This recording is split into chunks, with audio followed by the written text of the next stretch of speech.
আসসালামু আলাইকুম।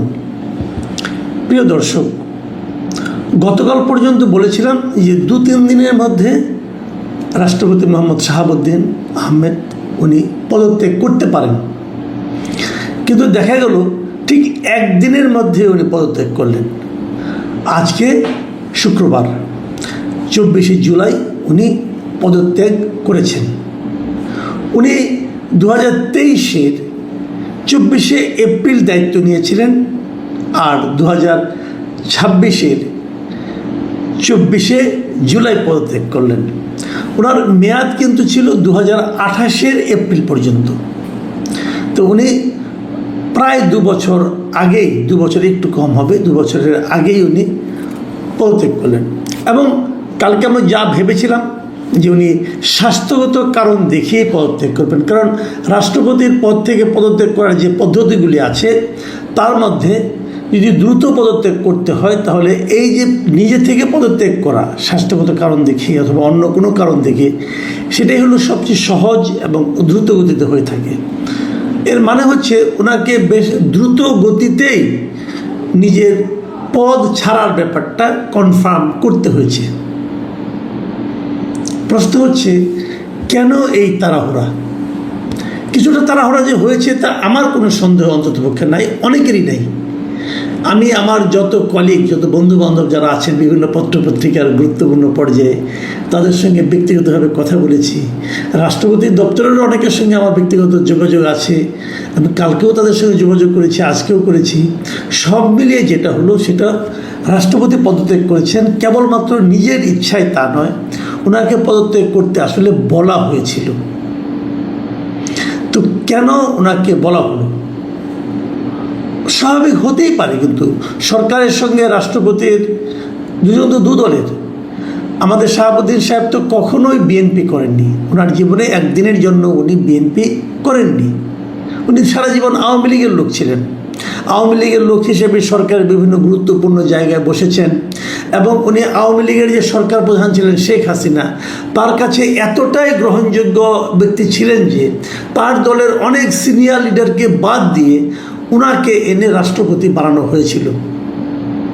তো শেখ হাসিনার এরকম একজন ঘনিষ্ঠ লোককে বিএনপি রাষ্ট্রপতি হিসেবে মাথার উপরে রাখতে চাইবে না, এটা তো খুব অস্বাভাবিক কোনো বিষয় না। অন্ততপক্ষে বাংলাদেশে যে পলিটিক্যাল কালচার আছে সেই কালচারে এটাই স্বাভাবিক ছিল, এবং সেই ঘটনাটা ঘটবে, আজ হোক কাল হোক ঘটবে। কিন্তু আমার প্রশ্ন হলো যে এই ঘটার ক্ষেত্রে কোনো তাড়াহুড়া হলো কিনা। আমরা যখন জানতে পারলাম বিষয়টা যে উনি চলে যাচ্ছেন, তারপরে 2 থেকে 3 দিনের মধ্যে উনি চলে গেলেন। মানে 2 থেকে 3 দিনের মধ্যে কানা ঘুষা কিন্তু বুধবার থেকে আমরা পাচ্ছিলাম। বুধবার থেকে মোটামুটি আমরা সবাই জানতাম যে উনি চলে যাচ্ছেন। তো মাত্র 2 থেকে 3 দিনের মধ্যে ওনাকে চলে যেতে হলো কেন? দেখেন, তাড়াহুড়ার বিষয়টা আরও বলি। উনি আজকে স্পিকারের কাছে ওনার পদত্যাগপত্র জমা দিয়েছেন। জমা দেওয়ার পর স্পিকার একটা প্রেস কনফারেন্স করেছেন। স্পিকার খুবই ভদ্র ভাষায় ওনার কথা বলেছেন যে ওনাকে উনি স্বাস্থ্যগত কারণ দেখে উনি চলে যাচ্ছেন, এবং সাংবিধানিক নিয়ম অনুযায়ী স্পিকার এখন ভারপ্রাপ্ত রাষ্ট্রপতি দায়িত্ব নিয়েছেন, এবং এই জন্য ওনাকে আলাদা করে কোনো শপথ নিতে হয় না। কারণ উনি যখন স্পিকারের দায়িত্বটা নেন, সবসময় এটা নিয়ম, যখন কেউ স্পিকারের দায়িত্ব নেয় তখন স্পিকার যে যে পদগুলোর জন্য ভারপ্রাপ্ত দায়িত্ব নিতে পারে সেগুলোর শপথ একসঙ্গে হয়ে যায়। কাজেই উনি তড়িঘড়ি করে ভারপ্রাপ্ত হিসেবে, রাষ্ট্রপতি হিসেবে দায়িত্বটা নিয়েছেন অলরেডি। প্রশ্ন হলো, স্পিকার কিন্তু কালকে পর্যন্ত দেশে ছিলেন না। স্পিকার গিয়েছিলেন থাইল্যান্ডের ব্যাংককে ওনার কিছু ব্যক্তিগত চিকিৎসা এবং স্বাস্থ্য পরীক্ষার জন্য। 19 তারিখে ঢাকা থেকে গিয়েছিলেন, এবং ওনার ফেরার কথা ছিল 26শে জুলাই। শিডিউল কিন্তু এটা যে 19শে জুলাই যাবেন, ব্যক্তিগত কাজ সারবেন, চিকিৎসা স্বাস্থ্য পরীক্ষা করাবেন, তারপরে 26শে জুলাই চলে আসবেন। তো উনি কিন্তু ওনার শিডিউলেরও 2 দিন আগেই চলে আসছেন। কেন আসছেন? এই দায়িত্বটা নেওয়ার জন্য। তো এখন 2 দিন কেন অপেক্ষা করতে পারলো না সরকার? দুটো দিন অপেক্ষা তো করতেই পারতো, তা সব কিছু স্বাভাবিক হতো, এই ধরনের প্রশ্ন উঠতো না। হয়তো সরকার বলবে না আমরা তাকে আনিনি, উনি নিজেই দুদিন আগে চলে এসেছেন, এটা হতে পারে, কিন্তু আমি অস্বীকার করছি না। চিকিৎসা হয়ে গেছে, স্বাস্থ্য পরীক্ষা হয়ে গেছে, ওনার ব্যক্তিগত কাজ তাড়াতাড়ি হয়ে গেছে, বিদেশে থাকতে চান নাই, দেশে চলে আসছেন, হতে পারে।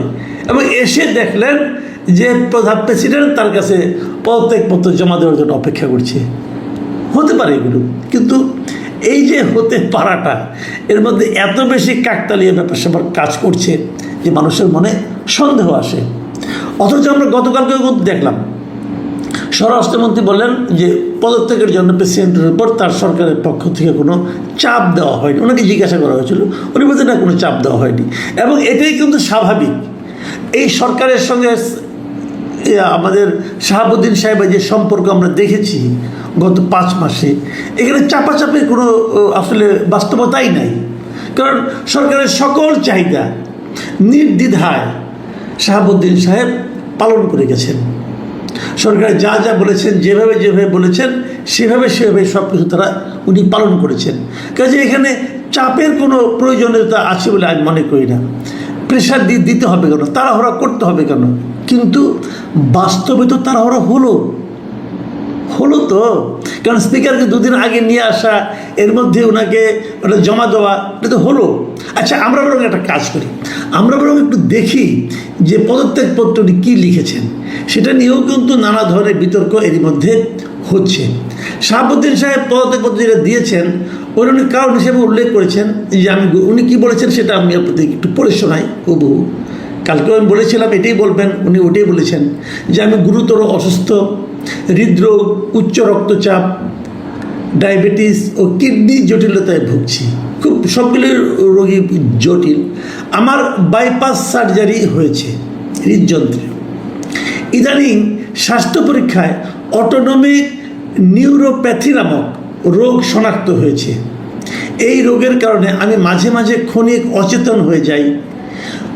রোগসমূহের প্রাদুর্ভাবে শারীরিক ও মানসিক অসামর্থ্যতার কারণে রাষ্ট্রপতির মতো গুরুত্বপূর্ণ সাংবিধানিক পদের দায়িত্ব পালন করা আমার পক্ষে সম্ভব হচ্ছে না। আমার দীর্ঘমেয়াদী চিকিৎসার প্রয়োজন। দেখুন, রাষ্ট্রপতির কাজ কি বাংলাদেশে? রাষ্ট্রপতির আসলে বাংলাদেশে একবার আমাদের একজন সাবেক রাষ্ট্রপতি বলেছিল যে কবর জিয়ারত করা ছাড়া, কবর জিয়ারত এবং বিভিন্ন প্রতিষ্ঠানের অনুষ্ঠানের ফিতা কাটা ছাড়া আসলে রাষ্ট্রপতির তেমন কোনো কাজ নেই। আমাদের সংবিধানই রাষ্ট্রপতিকে এত গুরুত্বহীন করে রেখেছে। রাষ্ট্রপতি যা কিছু করবেন সব কিছু প্রধানমন্ত্রীর পরামর্শক্রমে করবেন। ওনাকে পরামর্শের বাইরে কিছু করতে পারবেন না। উনি নিজ দায়িত্বে মতো 2টো কাজ করতে পারেন। একটা হলো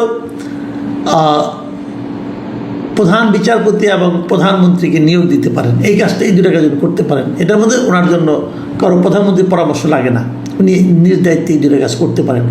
এছাড়া আর কোনো কাজ, যত কাজ উনি করবেন সব কিছু প্রধানমন্ত্রীর পরামর্শে উনি করবেন। কাজে ওনার যে খুব বিশাল কোনো দায়িত্বপূর্ণ কাজ করতে হয়, যে অসুস্থ হলে করতে পারবেন না, আমার কাছে তা মনে হয় না।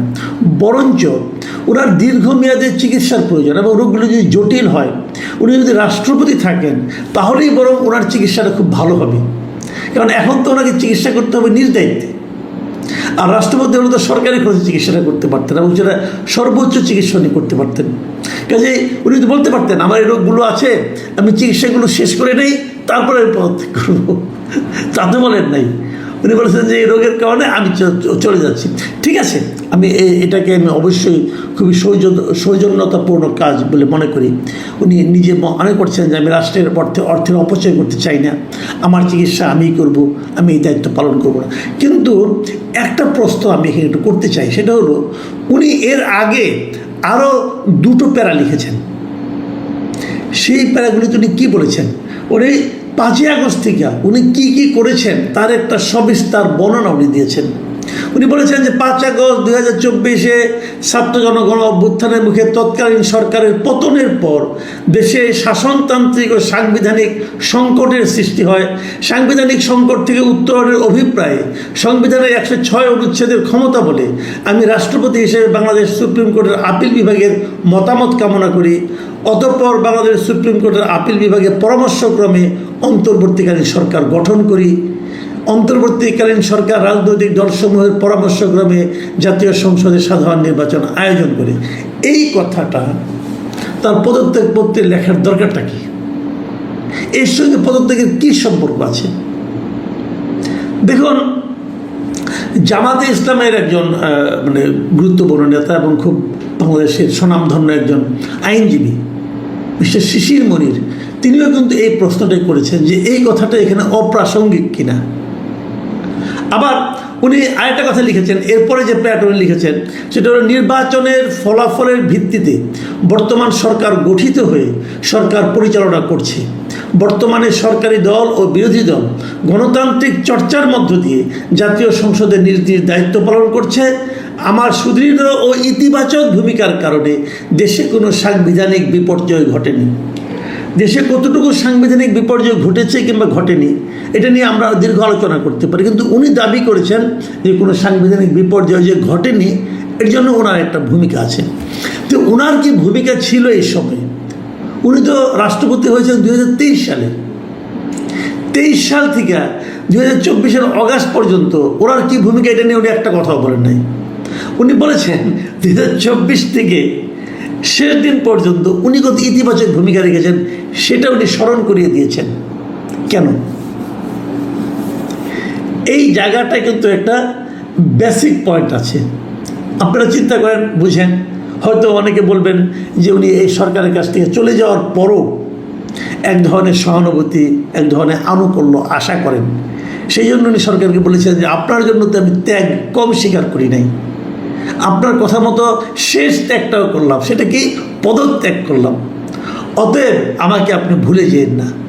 এটা হতে পারে, কিন্তু আমি বলছি না। কিন্তু আমার রাষ্ট্রপতির জন্য মায়া লাগে এই কারণে এই ভদ্রলোক পারতেন আরও আগেই, মানে বিএনপি সরকার দায়িত্ব নেওয়ার পরে উনি দায়িত্ব ছেড়ে দিতে পারতেন। আগে হয়তো ছাড়েননি, অন্তর্বর্তীকালীন সরকারের সময় ছাড়লে পরে উনি হয়তো মবের কবলে পড়তে পারতেন। এই সরকার দায়িত্ব নেওয়ার পরে উনি বলতে পারতেন যে এনাফ ইজ এনাফ, হয়েছে, আপনারা এখন একটা গণতান্ত্রিক গভর্নমেন্ট এসেছে, আমি চলে যাই, আমি থাকাটা স্বাচ্ছন্দ্য বোধ করছি না। কারণ ওনার তো একটা রাজনৈতিক আদর্শ আছে, সেই রাজনৈতিক আদর্শের সঙ্গে তো বিএনপির কোনো মিল নেই ভাই, এটা তো রিয়েলিটি। তো উনি চলে যেতে পারতেন, কিন্তু উনি যাননি। উনি শেষ পর্যন্ত থাকার চেষ্টা করেছেন। যখন ছেড়েছেন আর থাকতে পারেননি বলেই ছেড়েছেন। আচ্ছা, কেন পারেননি আমরা একটু ভাবি। দেখুন, আমি বেশি দূর যাব না, আমি কিন্তু কয়েকটা ঘটনা বলবো। আপনারা জানেন বাংলাদেশে যুক্তরাষ্ট্রের বিশেষ দূত সার্জিও গোর আসতেছেন এই মাসে, আর 3-4 দিন পরেই, মানে 28 তারিখে ওনার আসার কথা। এই লোকের কাজটা কি আসলে? এই যে ডোনাল্ড লু ছিলেন একজন, আমরা শুনেছিলাম হাসিনার আমলে আসতেন মাঝে মাঝে, অনেক কিছু তছনছ করে দিয়ে গেছেন।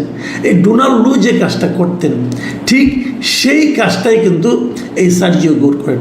সার্জিও গোর কিন্তু আসলে যুক্তরাষ্ট্রের ভারতে নিযুক্ত রাষ্ট্রদূত, কিন্তু একই সঙ্গে তিনি মানে দক্ষিণ ও মধ্য এশিয়া বিষয়ক উনি যুক্তরাষ্ট্রের বিশেষ দূত, মানে যে কাজটা ডোনাল্ড লু করতেন উনি একই সঙ্গে দুটো পোস্ট হোল্ড করেন, মানে যুক্তরাষ্ট্রের দক্ষিণ ও মধ্য এশিয়া বিষয়ক বিশেষ দূত। তার মানে এই রিজিয়নে উনি যুক্তরাষ্ট্রের স্বার্থটাকে সমুন্নত রাখার চেষ্টা করেন, বার্গেইন করেন। উনি কিন্তু গত কয়েকদিন আগে উনি ফিলিপিন্সে গিয়েছিলেন, ওখানে যে উনি ওই বিভিন্ন রকম কাজকর্ম করেছেন। তো উনি আসছেন, তো ওনার আসার সঙ্গে কি শাহাবুদ্দিন সাহেবের দ্রুত চলে যাওয়ার কোনো সম্পর্ক আছে? থাকতে পারে।